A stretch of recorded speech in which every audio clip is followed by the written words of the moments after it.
Chapter 6. The company of the prophets said to Elisha, "Look, the place where we meet with you is too small for us. Let us go to the Jordan, where each of us can get a pole, and let us build a place there for us to meet." And he said, Go. Then one of them said, "Won't you please come with your servants?" I will.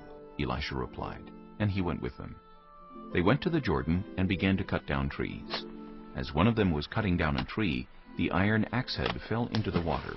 "Oh no, my lord, He cried out. it was borrowed." The man of God asked. Where did it fall? When he showed him the place, Elisha cut a stick and threw it there, and made the iron float. Lift it out. He said. Then the man reached out his hand and took it. Now the king of Aram was at war with Israel. After conferring with his officers, he said, I will set up my camp in such and such a place. The man of God sent word to the king of Israel. Beware of passing that place, because the Arameans are going down there. So the king of Israel checked on the place indicated by the man of God. Time and again Elisha warned the king, so that he was on his guard in such places. This enraged the king of Aram. He summoned his officers and demanded of them, Tell me, which of us is on the side of the king of Israel? None of us, my lord the king. said one of his officers. But Elisha, the prophet who is in Israel, tells the king of Israel the very words you speak in your bedroom. Go, find out where he is, The king ordered. so I can send men and capture him. The report came back. He is in Dothan. Then he sent horses and chariots and a strong force there. They went by night and surrounded the city. When the servant of the man of God got up and went out early the next morning, an army with horses and chariots had surrounded the city. Oh no, my lord. What shall we do? The servant asked. Don't be afraid. The prophet answered. Those who are with us are more than those who are with them. And Elisha prayed. Open his eyes, Lord, so that he may see. Then the Lord opened the servant's eyes, and he looked and saw the hills full of horses and chariots of fire all around Elisha. As the enemy came down toward him, Elisha prayed to the Lord. Strike this army with blindness. So he struck them with blindness, as Elisha had asked. Elisha told them, This is not the road, and this is not the city. Follow me, and I will lead you to the man you are looking for. and he led them to Samaria. After they entered the city, Elisha said, Lord, open the eyes of these men so they can see. Then the Lord opened their eyes, and they looked, and there they were, inside Samaria.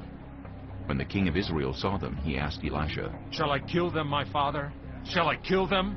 Do not kill them. He answered. Would you kill those you have captured with your own sword or bow?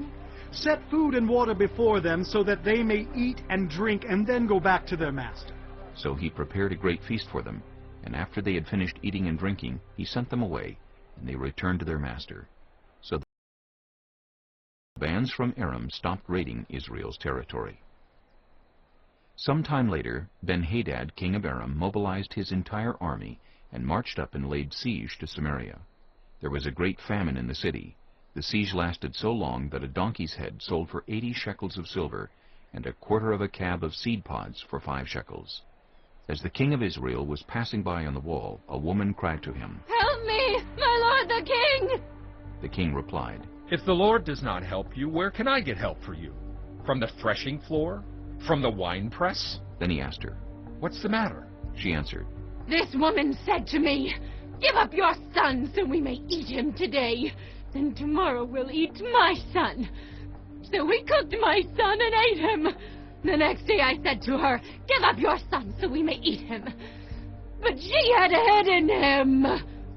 When the king heard the woman's words, he tore his robes. As he went along the wall, the people looked, and they saw that, under his robes, he had sackcloth on his body. He said, May God deal with me, be it ever so severely, if the head of Elijah, son of Shaphat, remains on his shoulders today.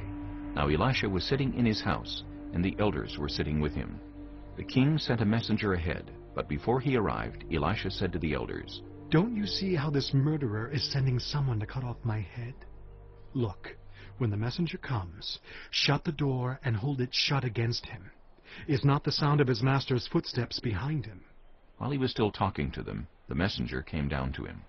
The king said, This disaster is from the Lord. Why should I wait for the Lord any longer?